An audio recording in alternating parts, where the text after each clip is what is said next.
자, 오늘 말씀이 다소 이색적이고 아주 흥미롭습니다. 한번 제목 다가 잡두가실래요? 하나님의 첫사랑에 대한 배신. 원래 이제 이 말씀은 두 문장으로 제가 하려고 그러다가 긴 것 같아서 한 문장으로 소유격을 두 가지로 해서 한 제목으로 했습니다. 원래 이제 제목은 한번 따라서 하실 거예요. 하나님의 첫사랑. 이게 이제 첫 번째 말씀 제목입니다. 하나님의 첫사랑. 왠지 여러분 가슴이 벌렁벌렁거리지 않으신가요?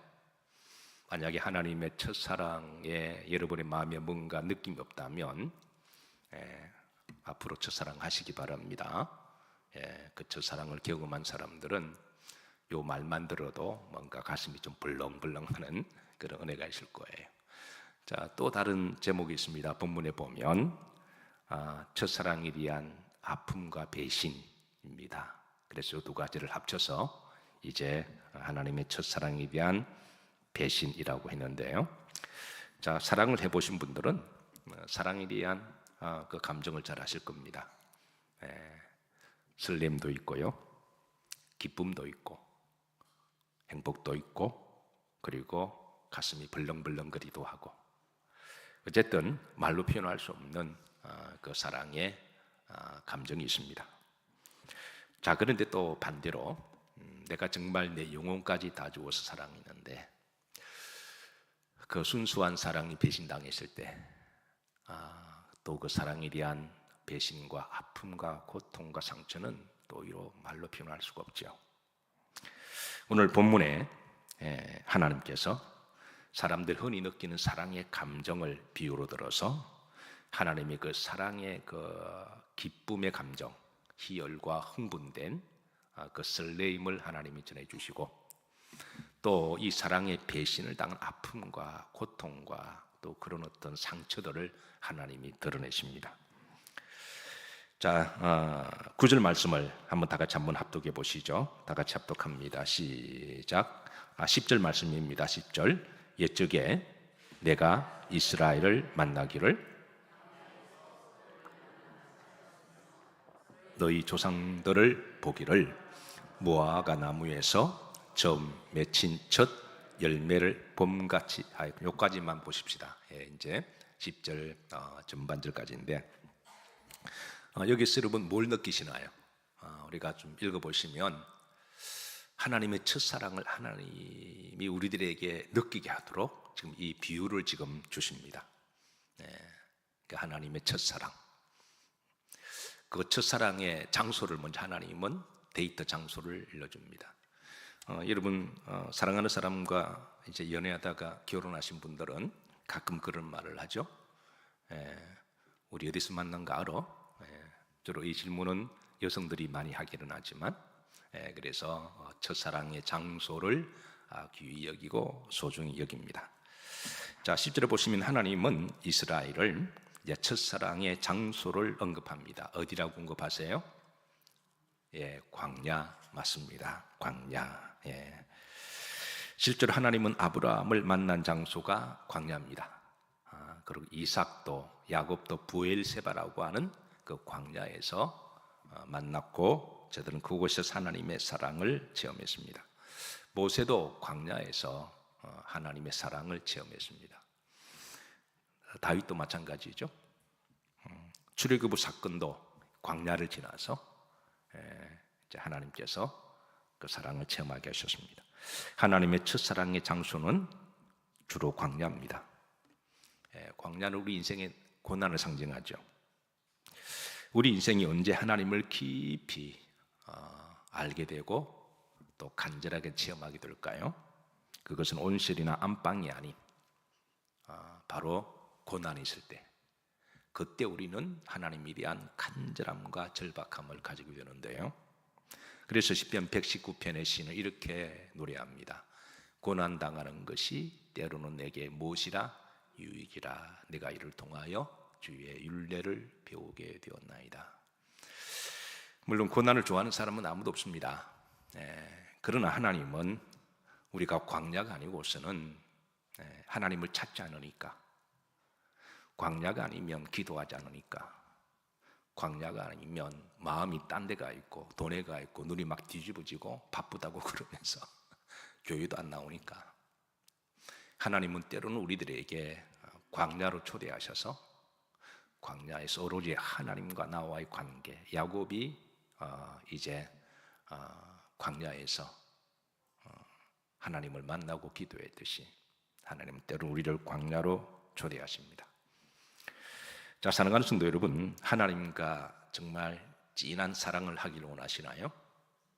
네, 그러면 하나님은 광야에서 만나자고 하십니다.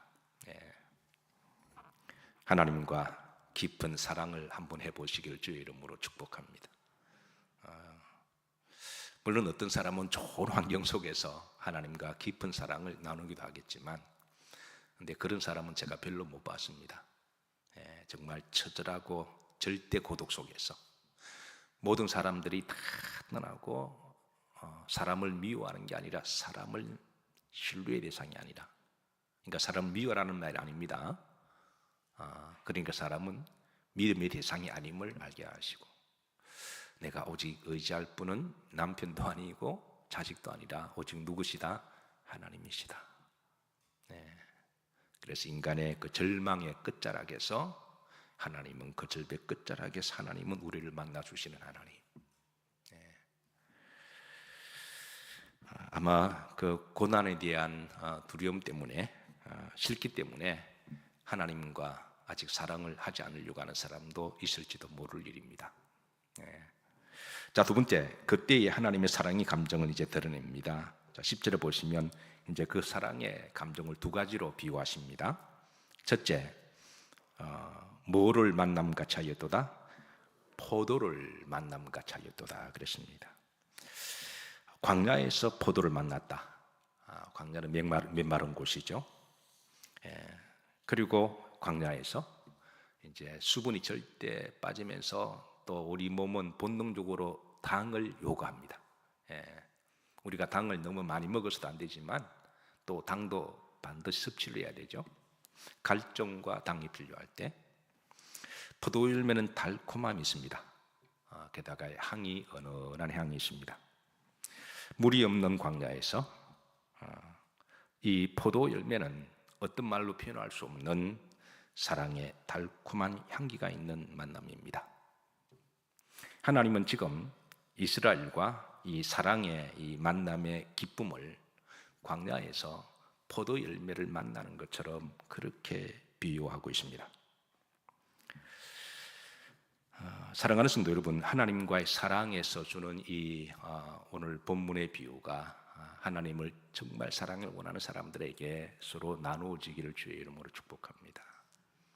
그 하나님의 사랑을 맛본 자, 시편에 너희는 하나님의 선하심을 맛보아 알지어다. 우리의 여러 오감 중에 우리가 뭐 보는 시각도 있고 청각도 있고 후각도 있고 그리고 이제 육감도 있고 그리고 이제 미각도 있지만 그 중에 온몸으로 뼛속 깊이 들어가는 그 맛은 바로 이제 미각이죠.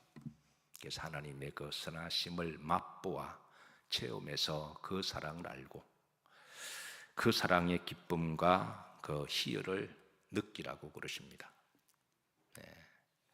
물론 우리가 세상을 살아가면서 부모가 자식한테 느끼는 사랑도 귀한 사랑이고 또 부모가 자식한테 내리 사랑도 참 기쁨이 있고요.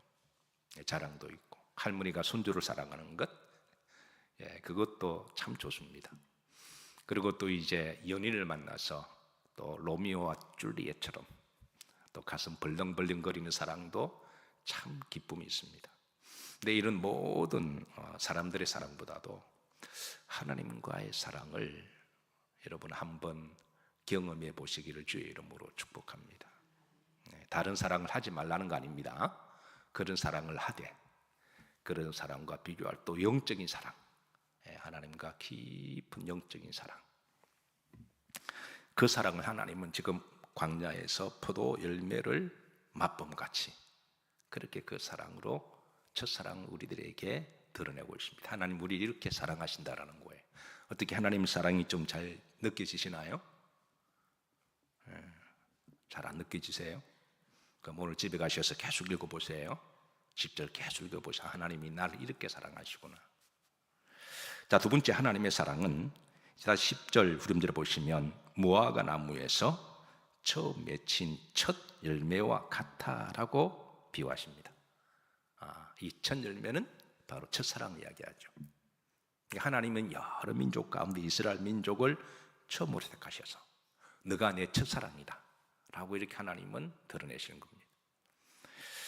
자, 그 첫사랑을 무화과 나무 첫 열매로 비유합니다. 제가 일전에 말씀드렸지만 이스라엘의 무화과 나무는 열매를 총 몇 번 맺는다 그랬죠? 네, 우리나라에 무화과 나무 있나요, 없나요? 있죠. 특히 남쪽에 가면 무화과 나무가 많습니다. 우리는 부산에서 무화과 나무를 일본 말로 이찌지꾸라고 불렀습니다. 아시나요? 이찌지꾸라고 있는데요. 그래서 이제 어릴 때 먹을 것이 없던 시절에 동네 한 바퀴 돌아서 아이들이 이제 그 열매를 따 먹었던 그런 기억이 있습니다. 아마 그 무화과를 많이 먹어서 내가 목사가 되지 않았을까 그런 생각도 합니다. 근데 이제 무화과 나무는 처음에 열리는 열매가 있고 그다음에 두 번째, 세 번째, 네 번째 열리는 열매가 있다고 했습니다. 우리나라는 제가 보니까 열매를 두 번 맺히는 것 같아요. 첫 열매하고 나중에 열매. 그런데 유대는 일조량이 많아서 한 4번, 5번 열매를 맺힙니다. 근데 중요한 거는 첫 열매가 중요합니다. 그러니까 첫 열매가 맺히는데 그거를 따줘야만 두 번째, 세 번째, 네 번째가 그것을 계속 열리기 때문에. 근데 첫 열매를 안 따주면 그 열매는 안 열립니다. 근데 첫 열매를 제가 옛날에 히브리 말로 뭐라 그랬나요? 파게라고 불렀습니다. 파게. 두 번째부터는 테헤나라고 그렇게 부릅니다. 열매가 파게 열매가 있고 테헤나 열매가 있습니다. 근데 이 파게 열매를 농부가 이렇게 이제 무화과 농사를 지으면서 만약에 그 첫 열매가 안 맺히면 그 무화과 나무 열매를 못 맺는 나무입니다. 우리가 자식도 그렇잖아요. 첫 번째 나오면 두 번째도 나옵니다. 그죠? 그러니까 첫 번째 못 나오면 두 번째도 안 나오는 거죠. 그러니까 부모가 자식을 기다릴 때 첫 아이가 중요한, 그게 딸이든 아들이든 간에 첫 아이가 나와야 태문이 열리고 두 번째도 세 번째도 뭐 낳는 거죠. 근데 처음을 못 나오면 그건 두 번째가 없는 거죠. 그래서 첫 열매가 그렇게 해서 소중한 겁니다. 그래서 하나님이 마치 무화과 나무 농부를 비유하시고 무화과 농사를 짓고 첫 열매를 기다리는 거예요. 그 첫 열매가 맺혀야만 그거를 따주면 그 다음부터 두 번째도 열리고 세 번째도 열리고 네 번째도 열리고 많이 다섯 번째도 열립니다. 그래서 농부가 그 첫 열매를 기다리는 것처럼 하나님께서 이렇게 이스라엘 백성들을 향하여 그렇게 기다리는 첫사랑을 하나님은 드러내십니다. 이것이 바로 이제 하나님의 그 사랑의 포도 열매로 비유하시는 달콤함과 그리고 향기가 있는 그런 희락을 말씀하시고, 그리고 무화과 나무 첫 열매를 기다린 파게 열매를 기다리는 하나님의 첫사랑의 기다림, 이거를 지금 하나님의 사랑을 드러내고 있습니다. 자, 그런데 이 하나님의 첫사랑이 어떻게 되었냐면 10절 중반절입니다. 이제 처절하게 배신을 당하는 이스라엘 백성들이 간음하는, 그래서 하나님 첫사랑을 배신하는 그런 모습을 통하여 사랑의 배신을 당한 상처와 아픔을 하나님은 또 드러내십니다. 자, 10절 표시된 부분만 다 같이 합독합니다. 그들이 바알 부올에 가서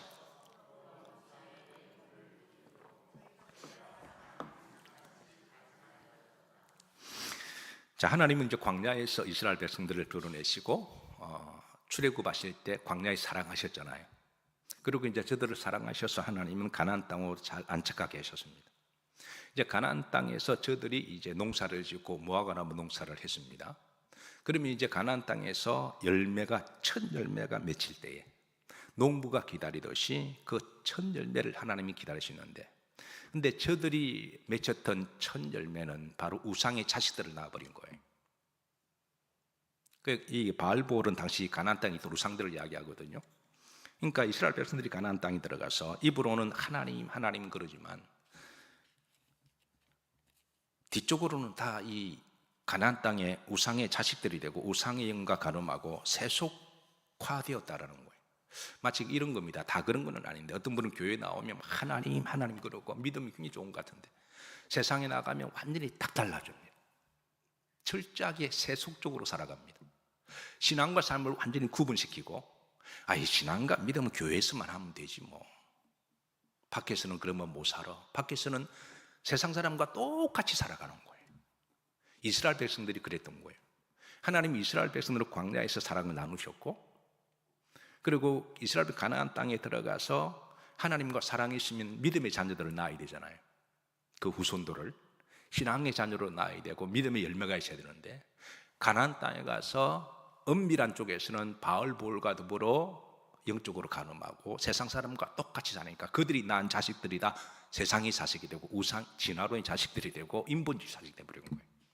지금 그걸 하나님 말씀하신 겁니다. 자, 그래서 11절 보십시다. 자, 우상의 자식들을 낳자 하나님은 이런 우상의 자식들을 보고 이렇게 탄식하십니다. 11절 앞두고 갑니다. 에브라임의 영광이 새같이 날아가리니. 원래 하나님의 영광이 목은 이스라엘의 목입니다. 아멘인가요?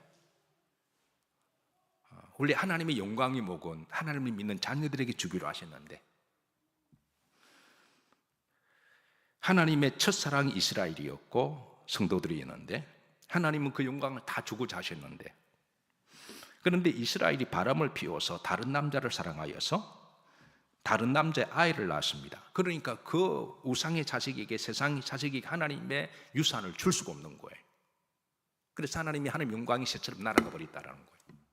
원래는 그 자녀들에게 하나님 주려고 그랬는데 그 자식들이 우상의 자식이고 세상 진화론의 자식이고 인본주의 자식이니까 이거 줄 수가 없는 거예요. 하나님이 그 영광이 다 날아갔다라고 그렇게 비유합니다. 자, 후세 9장 11절입니다. 자, 그 다음 말씀입니다. 중반절에 해산하는 것이나 아이 베는 것이나 임신하는 것이 말이라. 그러니까 이제 앞으로는 하나님 우상숭 간음한 이스라엘 백성들에게 하나님이 다시 정분을 통해서 하나님의 사람들을 안 보내겠다라는 거예요. 하나님의 자식들을. 왜냐하면 이미 간음했고 그렇기 때문에 하나님이 다시 영적으로 정분을 주면 이게 우상하고 막 섞어서 나오기 때문에 하나님은 내가 더 이상 왜 간음한 여자가 하나님과도 관계하고 우상과 이게 그러면 완전히 남편이 두 개가 돼버리잖아요. 그러니까 하나님은 내가 그 노릇 안 하겠다라는 거예요. 그러니까 내가 우상을 섬기려면 우상 섬기고 나를 남편을 하라는 그 말씀입니다. 그렇지 않으면 양다리 걸치면 내가 안 주겠다라는 거예요.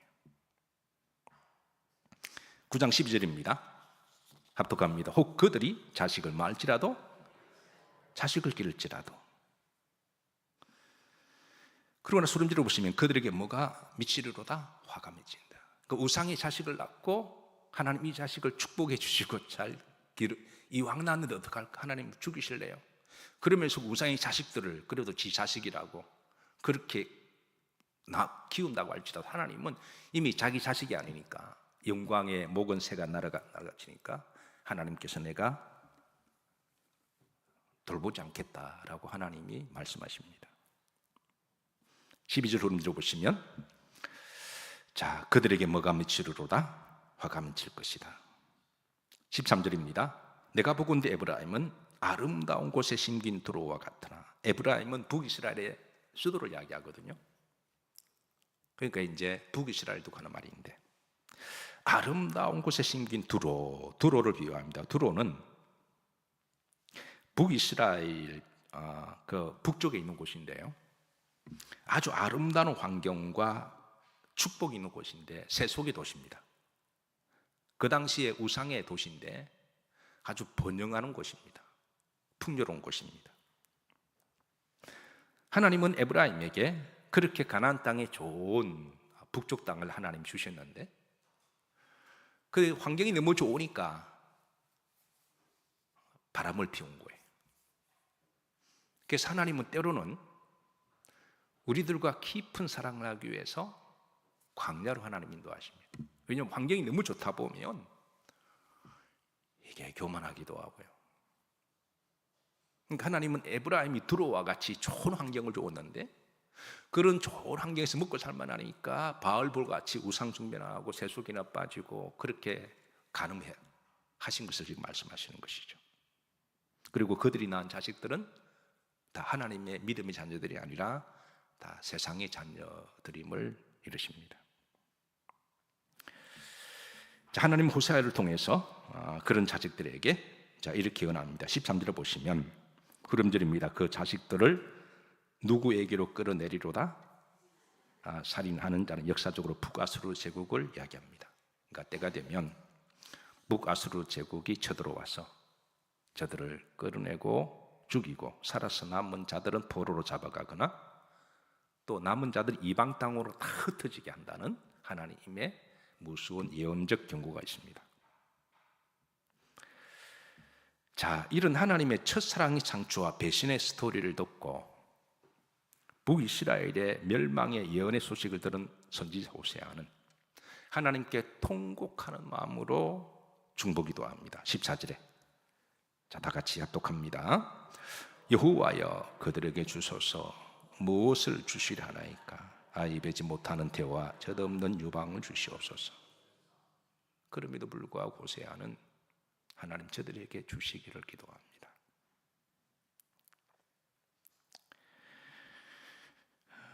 호세아가 이스라엘 백성들이 다시 믿음의 자식들을 낳을 수 있도록 긍휼을 여겨달라고 기도하고, 그리고 어미들이 믿음의 젖을 짜서 믿음으로 자녀들을 양육할 수 있게 해달라고 그렇게 기도하는데, 그런데 하나님의 대답은 다소 냉소적입니다. 15절에 보면, 구름지를 보시면 이렇습니다. 다시는 뭐하지 아니하리라?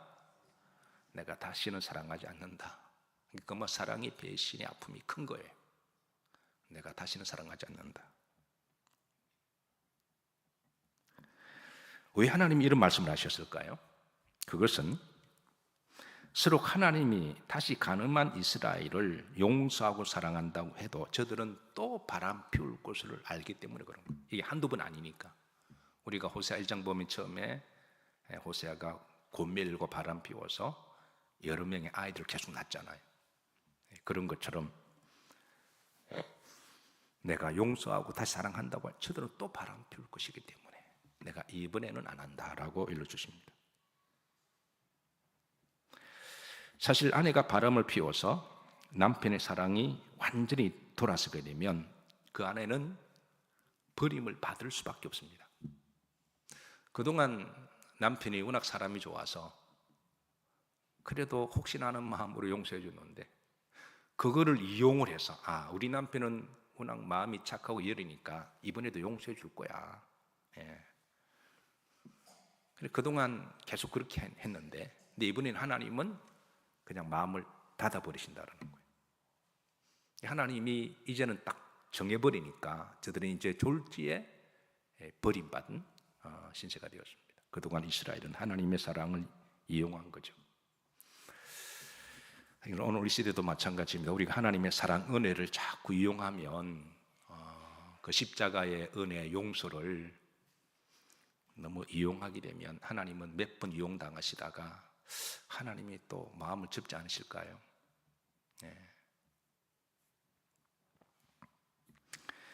자, 호세아가 가늠한 이스라엘 향해서 말씀으로 대언합니다. 17절입니다. 합독합니다. 그들이 듣지 아니함으로 내 하나님이 그들을 버리시리니.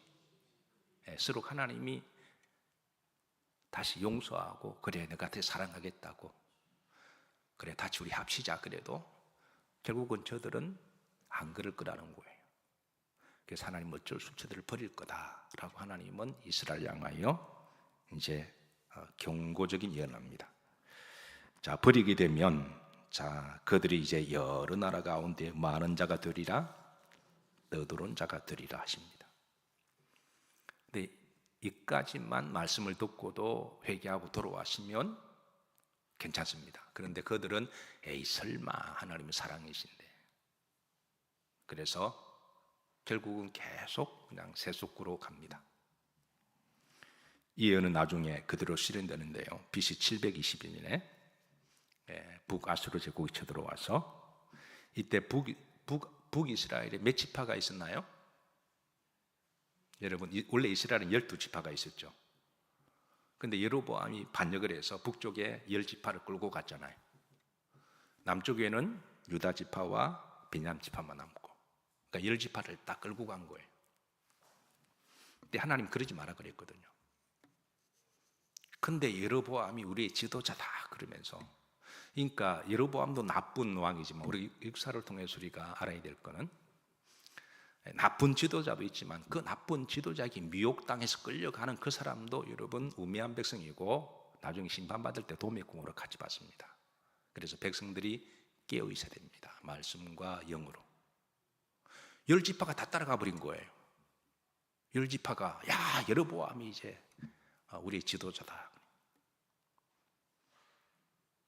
그리고 오늘 이 말씀에 의해서 그 10지파가 하나님이 아수르 제국을 침범한 10지파 다 사라졌습니다. 지금 10지파가 어디 간지 몰라요. 혹시 여러분 10지파가 어디 간지 아는 분 계세요?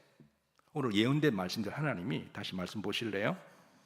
17절에 보시면 그 10지파가 여러 나라 가운데 떠도는 자가 되리라. 하나님 예언적인 말씀으로 무섭도록 성취가 됩니다. 10지파 지금 어디 10지파 여러분 10지파가 어떤 지파예요? 처음에 레위가 루벤, 그 다음에 시몬, 그 다음 세 번째가 뭐예요? 레위, 네 번째가 유다, 단, 납달리, 갓, 아셀, 이사갈, 스불론. 이 10지파 지금 어디 간지 없잖아요 지금. 하나님 예언이 무섭도록 성취가 된 거예요.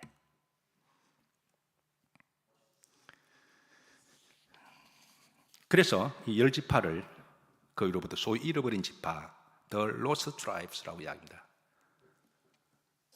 10 Lost Tribes, 잃어버린 10지파. 그런데 하나님은 나중에 이사야서를 통해서 그날이 되면 하나님이 다시 흩어졌던 그 10지파들의 후손들 중에 남은 자들을 돌아오게 하신다라는 거예요. 비록 조상들이 우상 숭배에서 불신앙으로 전 세계로 흩어졌지만, 어디로 흩어졌는지 알지를 못하지만 이사야서에서는 무시무시할 정도로 흩어진 그 나라들을 언급합니다. 그리고 그들이 그 날이 되면 그들 가운데 남은 자들이 하나님이 다시 이스라엘로 부르신다라는 거예요. 이 놀라운 예언이 몇천 일이 나서 지금 성취되고 있는데요. 자, 이사야 11장 11절입니다. 여기 보시면 그날에, 자, 그날입니다. 그날은 그날의 그 데이가 언제부터냐? 메시아가 오시고 난 이유를 이야기합니다. 그러니까 하나님은 구약에 이제 내가 다시는 뭐하지 아니하리라, 사랑하지 아니하리라 그랬잖아요. 그런데 하나님의 사랑은 미워도 다시 한번 사랑하십니다. 근데 언제 다시 하시냐면 그날은 누가 오시고 난 다음에 예수 그리스도 메시아가 오시게 되면 하나님의 사랑은 미워도 다시 한번 그 사랑으로 다시 잃어버린 10지파의 백성들을 하나님이 부르셔서 이스라엘로 돌아오게 하신다는 거예요. 역사적으로 이 놀라운 말씀도 성취가 돼요. 지금도 이제 성취가 되어 가고 있고요. 자, 이사야 11장 10절 보시면, 자, 그날에 주께서 다시 그의 손을 펴사 어디와, 그러니까 지금 여기 나오는 여러 지명들이 있습니다. 이 지명은 북이스라엘 722년에 아수르가 침공했을 때 여러 나라로 흩어졌는데 흩어진 나라들 지금 언급하는 거예요. 자, 어디로 흩어지냐면 아수르. 왜냐하면 아수르가 침공해서 힘있고 능력 있는 남자들과 이쁜 여자들은 아수르로 다 데리고 갔거든요. 힘있고 능력 있는 아이들은 노예시키고 여자들은 성적인 그런 도구로 사용하고. 그러니까 나중에 하나님 심판이 이렇게 무서운 거예요. 전쟁에서 죽은 사람은 죽고 살아남은 사람들 아수르가 이렇게 선별해서 데리고 가서 아수르로 데리고 간 이들, 그렇게 흩어졌고 어느 지파는. 또 그 다음에 애굽. 어떤 사람은 살아남은 자들 애굽으로 도망갔습니다. 그러니까 그 지파들 중에 또 일본은 또 애굽으로 도망가 살아요. 또 그 다음에 바드로스, 이집트 남부를 이야기합니다. 남부. 그 다음에 구스, 아프리카 이야기하죠. 지금 에티오피아 그 근처 지역을 이야기하죠. 엘람, 이란, 시날, 이라크, 함맛, 시리아, 바다성들. 그러니까 이런 쪽으로 이렇게 쭉 다 흩어 도망갔습니다. 열 지파들이 다 도망간 거예요. 살기 위해서. 그래서 흩어진 유대인들을 우리가 디아스포라라고 부르죠. 디아스포라. 근데 이제 그날 이스라엘이 1948년에 독립입니다. 역사 속에 사라졌던 나라가 모아가 나무가 다시 싹이 나고 잎이 나무로 나라가 회복됐잖아요. 그리고 그 적은 이스라엘이 지금 점점 강해지더니 지금 이스라엘에서 지금 흩어진 12지파를 지금 모으고 있는데요. 지금 의외로 흩어져 있는 이스라엘 12지파들이 많이 이스라엘로 좀 돌아가고 있어요. 하나님의 예언이 지금 성취되는 시대에 우리는 살아가고 있습니다. 그래서 하나님은 이 사건을 통해서 하나님은 하나님의 사랑을 다시 메시아가 오시고 난 다음에 그 사랑을 예수님을 통하여 다시 우리들에게 첫사랑의 손을 내미시는 거죠. 그래서 여러분 성탄절의 사건은 바로 하나님 우리를 사랑하셔서 이제 하나님 직접 내려오셔서 우리를 온몸으로 사랑해 주신 사건이 바로 성탄절 사건이잖아요. 성탄절은 하나님의 놀라운 사랑을 드러내시는 뜨거운 사랑이십니다. 말씀을 정리합니다. 오늘 말씀을 통해서 여러분 하나님의 첫사랑이 우리들에게 좀 그대로 잘 전달되기를 소망합니다. 혹시 여러분 그동안 하나님과 첫사랑의 그 설레임과 벌렁벌렁거리는 그 어떤 느끼지 못하셨다면 여러분 느끼셔야 돼요. 우리가 그걸 느끼지 못했다면 그 사랑은 여러분 조심스럽게 제가 단언하는 것은 그 율법주의적인 신앙이 될 수가 있습니다. 아니 사랑 없는 신앙은 율법이 되잖아요. 율법 없는 사랑 없는 신앙은 기쁨이 없습니다. 억지로 하는 거예요, 그냥. 억지로. 그 하나님 다 아시죠? 그래서 잠언 8장 17절에 보시면 나를 사랑하는 자들이 나를 뭐 할 것이라? 만날 것이라. 나를 간절히 찾는 자가 나를 뭐 할 것이라? 찾을 것이다. 하나님 위한 사랑. 광야에서 포도 열매를 만난 것처럼 타는 목마름에 물 한 방울이 귀할 때, 그리고 온몸이 지치고 고나고 쓰러져 죽어갈 때, 그때에 당분이 있고 에너지가 있는 달콤한 이 포도 주스를 마시는 그 향이 있는 그 첫사랑의 감동과 설렘과 벌렁거림이, 이거를 경험한 사람들이 세상에 어떤 뭔가 좋은 거 있다고 할지라도 그쪽으로 마음이 빼앗길까요? 그 빼앗길 수가 없죠. 그 첫사랑, 이 첫사랑, 그리고 이 첫사랑으로 낳은 자식들, 그게 이제 열매, 신앙의 열매기도 하고요, 또 믿음의 자녀들이기도 하고, 어쨌든 우리가 했던 모든 것들은 첫사랑에 대한 결과들이잖아요. 하나님 그걸 마치 무화과나무의 첫 파괴를 기다리듯이 하나님을 사랑해서 첫사랑으로 했던 것이, 그게 하나님 앞에 드리는 예물이든 하나님 앞에 감사의 예물이든 11조든 그게 봉사든 그게 전도든 뭐든 간에 그건 하나 올려드리는 그 하나님의 예물이잖아요. 하나님 그걸 이렇게 막 기다리시는데 그러지 아니하고 우상숭배할 때, 세속화되어 갈 때 하나님께서 그 사랑에 대한 아픔과 그 고통을 그렇게 드러내시는, 여러분 혹이라도 누구를 뜨겁게 사랑해 보신 적이 있으시나요? 아마 있으신 줄로 압니다. 그러나 여러분 또 내가 너무너무 사랑했는데 그 사랑의 배신에 당한 고통은 혹시 또 당해 본 분 계시나요? 그런 거는 없기를 바라지만 만약 그런 일을 당하면 얼마나 또 마음이 아프세요. 심장이 돌을 내는 것처럼. 하나님 마음이 그렇다라는 거예요. 혹이라도 안 그러시겠지만 앞으로 하나님 마음을 아프게 해드리지 마시고 하나님과 첫사랑의 그 기쁨과 그 환희와 즐거움을 그렇게 하시다가 믿음 생활을 행복하게 즐겁게 가슴이 벌렁벌렁거리게 하는 것이 믿음의 복이 아닐까요? 그게 우리 신앙생활 하는 게 진짜가 아닐까요? 그 첫사랑의 그 사랑의 기쁨이 한평생 여러분 가운데 함께 하시기를 주의 이름으로 축복합니다.